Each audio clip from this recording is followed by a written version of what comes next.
बिस्मिल्लाहिर्रहमानिर्रहीम अस्सलाम वालेकुम वरहमतुल्लाहि वबरकातुहू। Dear students, BSc third year का हम लोग चैप्टर नंबर मैथमेटिकल मेथड का 7 कर रहे हैं, जिसका लेक्चर नंबर हमारा 7 चल रहा है और हम एक्सरसाइज कर रहे हैं 7.1। उसका कर रहे हैं हम लोग क्वेश्चन नंबर 6। इसमें कहता है nth term of the sequences given find converges या ये डाइवर्जेस फाइंड आउट करें। ये सीक्वेंस दी हुई है an, ठीक है, nth टर्म दी हुई है, इसको हमने प्रूव शो करना है कि ये कन्वर्ज है या डाइवर्ज है, इसको सॉल्व करना है हमने। तो nth term an is equal to है 2n ओवर 2n का फैक्टोरियल, ठीक है। अब क्या करेंगे हम, लिमिट भी n अप्रोचेस टू इन्फिनिटी बाद साइड अप्लाई कर देंगे और इस फंक्शन को सिंप्लीफाई करने के बाद हम इसमें लिमिट अप्लाई कर देंगे। तो लिमिट लिख लेते हैं वैसे साथ साथ, n approaches to infinity an is equal to limit n approaches to infinity, और ये हो जाएगा 2n 2 की पावर n 2n का फैक्टोरियल। ये जो 2n का फैक्टोरियल है ना, इसको आप लोग n फैक्टोरियल के फार्मूले से ओपन कर सकते हैं। Limit n approaches to infinity, ये हो जाएगा 2 की पावर n ओवर 2n का फैक्टोरियल कैसे ओपन करते हैं, 2n 2n - 1 2n - 2 2n - 3, इसी तरह 2n - 4, और ये ऐसे ऐसे चलता जाएगा 4 3 2 1 तक इसको ओपन हम लोग कर सकते हैं। नेक्स्ट स्टेप पे क्या करेंगे हम लोग कि limit n approaches to infinity, ये हो जाएगा 2 की पावर n। अगर इसमें से हम लोग पहले इवन को लिख ले, इवन कौन कौन से हैं, 2n - 2 2n - 4, इसी तरह 2n - 6 2n - 8, वो कौन से होते हैं, इवन टर्म्स होती हैं। तो यहाँ पे अगर मैं इवन लिख लूँ 2n - 2 2n - 4, इसी तरह मतलब आता जाएगा, यहाँ पे आ जाएगा 4 2 4 2, ये हो जाएंगे इवन टर्म्स। और ऑड टर्म्स इसमें से कौन कौन सी बचती हैं, वो होती हैं 2n - 1 2n - 3, इसी तरह फिर चलती जाएंगी 3 1, ये वाली आ जाएंगी, ठीक है। तो अगर इवन टर्म्स में से हम लोग 2 कॉमन ले लें तो ये 2 जो है कॉमन आ जाएगा, 2 की पावर n तक कॉमन आ जाएगा, ठीक है।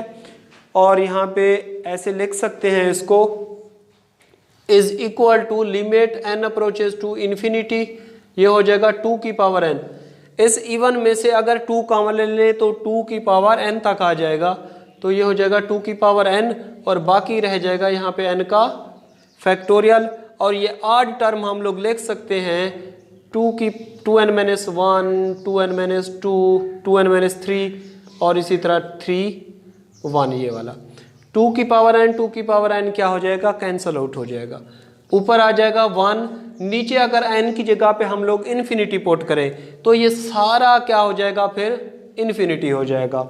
तो कांस्टेंट ओवर इन्फिनिटी, ऊपर कांस्टेंट है 1, कोई कांस्टेंट है ना, तो कांस्टेंट ओवर इन्फिनिटी क्या हो जाएगा, 0। तो हम लिखते हैं कि ये वाली जो कन्वर्ज सीरीज है, सीक्वेंस है, किसको कन्वर्ज कर रही है, 0 को कन्वर्ज कर रही है। तो अब हम इसका करेंगे क्वेश्चन नंबर 7। जी स्टूडेंट, ये है क्वेश्चन नंबर 7। तो सबसे पहले हमने सोल्यूशन लिखा, यहाँ पे nth टर्म गिवन है तो इसको an का नाम दे देंगे, ये हो जाएगा 3n की पावर 4 प्लस 1 4n का स्क्वायर माइनस 1। अब हम क्या करेंगे कि limit n approaches to infinity बाद साइड अप्लाई करके इसको फंक्शन को सिंप्लीफाई करेंगे, फिर हम लोग लिमिट पुट करेंगे n अप्रोचेस टू इन्फिनिटी। तो ये हो जाएगा limit n approaches to infinity an is equal to limit n approaches to infinity, ये और ये फंक्शन क्या है 3n की power 4 plus 1 4n square minus 1। अब गौर करें, ये है डिनोमिनेटर, ये क्या है, ये है न्यूमरेटर, ये क्या है डिनोमिनेटर। जो न्यूमरेटर है उसमें n की हाईएस्ट पावर कितनी है, n4 है, इसमें n स्क्वायर है, तो इसमें से n4 हम कॉमन मल्टीप्लाई भी कर देंगे और डिवाइड भी कर देंगे पूरे फंक्शन पे। यहाँ पे n स्क्वायर है तो n स्क्वायर मल्टीप्लाई भी कर देंगे और डिवाइड भी कर देंगे। तो पहले हम इसको सिंप्लीफाई कर लेते हैं, ये n4 मैंने मल्टीप्लाई भी कर दिया और दोनों के नीचे डिवाइड भी कर दिया, प्लस 1 ओवर n की पावर 4, नीचे n स्क्वायर है तो n स्क्वायर मैंने मल्टीप्लाई भी कर दिया और ये डिवाइड भी कर दिया यहाँ पे ऐसे, ठीक है। तो ये और ये कैंसल आउट हो जाएंगे, ये और ये कैंसल आउट हो जाएंगे। इसमें से जब ये कैंसल आउट हो जाएगा तो यहाँ पे बचेगा n का स्क्वायर, क्योंकि ये n4 था। ठीक है, अब हम लिमिट अप्लाई कर देंगे बोथ साइड, तो ये हो जाएगा यहाँ पे जो रिजल्ट बचा n स्क्वायर बचा 3 + 1/n की पावर 4 और नीचे बचा 1 जो रह गया यहाँ पे 4 - 1/n का स्क्वायर। और लिमिट कितनी है इसकी, n अप्रोचेज टू इन्फिनिटी।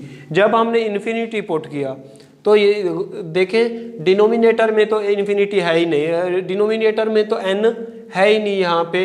तो यहाँ पे जब लिमिट पुट करेंगे इन्फिनिटी का स्क्वायर 3 + 1/∞ की पावर 4 और नीचे आ जाएगा 4 - 1/∞ का square is equal to infinity को किसी भी नंबर से मल्टीप्लाई करें सारा, यहाँ पे तो 0 हो जाएगा।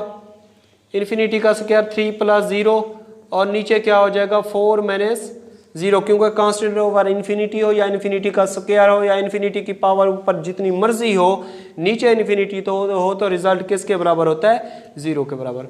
बहरहाल न्यूमिरेटर में इन्फिनिटी किसी भी नंबर से मल्टीप्लाई करें जवाब क्या आएगा, इन्फिनिटी आएगा। और नीचे 4 है कोई, तो इन्फिनिटी ओवर समथिंग कोई कांस्टेंट हो तो किसके बराबर होता है, इन्फिनिटी के बराबर होता है। तो हम कहेंगे गिवन सीक्वेंस इज डाइवर्जेस, तो ये क्या है, डाइवर्जेस है। अब हम इसका करेंगे क्वेश्चन नंबर 9। नंबर 8, इसमें nth term of the sequence is given an is equal to है log n + 1/n square root. ठीक है, जब लिमिट अप्लाई कर देंगे हम लोग n approaches to infinity both side, तो ये हो जाएगा limit n approaches to infinity log n + 1/n square root. जब लिमिट हमने इसमें पुट की n + 1/n स्क्वायर रूट, तो ये किसके फॉर्म में आएगी, इन्फिनिटी ओवर इन्फिनिटी में, क्योंकि n की जगह पे हम लोग अगर इन्फिनिटी रखें तो log इन्फिनिटी क्या होता है, इन्फिनिटी, और ये इन्फिनिटी स्क्वायर रूट किसके बराबर होगा, इन्फिनिटी। जब इस तरह की फॉर्म आ जाती है तो हम लोग क्या अप्लाई कर देते हैं इस पे, लापिटल रूल, बाय लापिटल रूल। वो क्या होता है बच्चों के ऊपर वाले फंक्शन न्यूमिरेटर और डिनोमिनेटर का जो भी वेरिएबल हो उसके लिहाज से हम लोग डेरिवेटिव ले लेते हैं। तो यहाँ पे n है तो इसका हम लोग n के लिहाज से डेरिवेटिव लेंगे, नीचे वाले का भी n के लिहाज से डेरिवेटिव लेंगे। तो log n + 1, जिस तरह ये फार्मूला होता है d/dx log ऑफ x, तो इसका फार्मूला क्या होता है 1/x। फिर फर्दर डेरिवेटिव अब हम लेते हैं इस वेरिएबल x का, तो इस लिहाज से हम लोग इसका डेरिवेटिव लेंगे। तो log n + 1 का डेरिवेटिव क्या होगा 1/n + 1, फिर फर्दर डेरिवेटिव लेंगे तो 1 आ जाएगा। और n स्क्वायर रूट की वैल्यू क्या होती है 1/2, जिस तरह ये होता है d/dx x की पावर 1/2 हो तो हम लिखते हैं 1/2 x √ इसका ये डेरिवेटिव होता था। तो n स्क्वायर रूट है, इसका डेरिवेटिव क्या होगा 2n स्क्वायर रूट। आई समझ। तो अब हम क्या करेंगे, ये उलट वैल्यू हो जाएगी 2n square root over n + 1। तो अगर 2n स्क्वायर रूट और इसमें से हम लोग कॉमन ले लें, यहाँ पे n मल्टीप्लाई भी कर दें और डिवाइड भी कर दें, तो ये हो जाएगा 2n स्क्वायर रूट। इस n को हम 2 बार स्क्वायर रूट में लिख लेंगे, तो ये हो जाएगा 1 + 1/n। ये और ये कैंसल। लिमिट कितनी है इसके आ रही है, n अप्रोचेस टू इन्फिनिटी आ रही है, तो ये हो जाएगा 2/∞ स्क्वायर रूट 1 + 1/∞। तो constant over infinity, square root में इन्फिनिटी हो तो सारा क्या हो जाएगा, इन्फिनिटी हो जाएगा। तो कांस्टेंट ओवर इन्फिनिटी क्या हो जाएगा, 0 हो जाएगा। तो हम कहेंगे गिवन सीक्वेंस कन्वर्जेस टू 0। जी स्टूडेंट, ये है question number 9। nth term of the sequence is given an is equal to है en/n। तो हम लिमिट अप्लाई कर देंगे n approaches to infinity, en is equal to en की पावर n, और लिमिट कितनी है n अप्रोचेस टू इन्फिनिटी। जब हमने इसमें n की जगह पे इन्फिनिटी रखा तो e∞, ये देख लें इसमें अगर लिमिट पुट कर दें e∞/∞, मतलब ये आ जाएगी इन्फिनिटी फॉर्म, ये वाली आ जाएगी। ठीक है, तो जब इस तरह की फॉर्म आ जाती है तो हम इस पे लापिटल रूल अप्लाई कर देते हैं। en का डेरिवेटिव क्या आएगा, n का डेरिवेटिव क्या आएगा 1 आ जाएगा। अब हम लिमिट इसमें अप्लाई कर देंगे n अप्रोचेस टू इन्फिनिटी, ये आ जाएगा en का फंक्शन।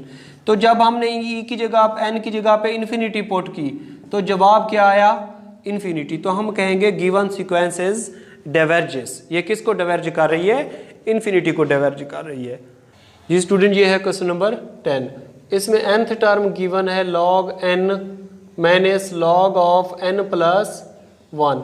तो ये log की प्रॉपर्टी होती है, आप लोगों ने पढ़ा हुआ है 9th क्लास में। log m minus log n क्या होता है, जब माइनस में हो तो उसको डिवाइड की शक्ल में लिख लेते हैं, ठीक है। इस तरीके से ये फार्मूला होता था। तो A N is equal to हो जाएगा log n over n plus 1। तो अब हम क्या करेंगे, इसको सिंप्लीफाई करने के बाद हम लोग इसमें लिमिट अप्लाई कर देंगे। तो क्या करेंगे, इसमें लिमिट अप्लाई कर देंगे तो ये हो जाएगा log n, इसमें n मल्टीप्लाई भी कर दो और डिवाइड भी कर दो, तो ये और ये कैंसल आउट हो जाएगा। लिमिट कितनी है, n approaches to infinity, A N limit कितनी है, n अप्रोचेस टू इन्फिनिटी, और ये हो जाएगा 1 plus 1 plus n। Limit apply कर दें तो ये हो जाएगा 1 प्लस 1 ओवर इन्फिनिटी। तो ये हो जाएगा, यहाँ पे log का फंक्शन आ रहा है, ये वाला log है और ये इस तरह ब्रैकेट है, सही है। तो ये हो जाएगा log 1 ओवर 1 प्लस 0, मतलब 1 ओवर 1 हो जाएगा। तो ये हो जाएगा log ऑफ 1 किसके बराबर होता है, 0 के। तो ये गिवन सीक्वेंस कन्वर्जेस टू 0।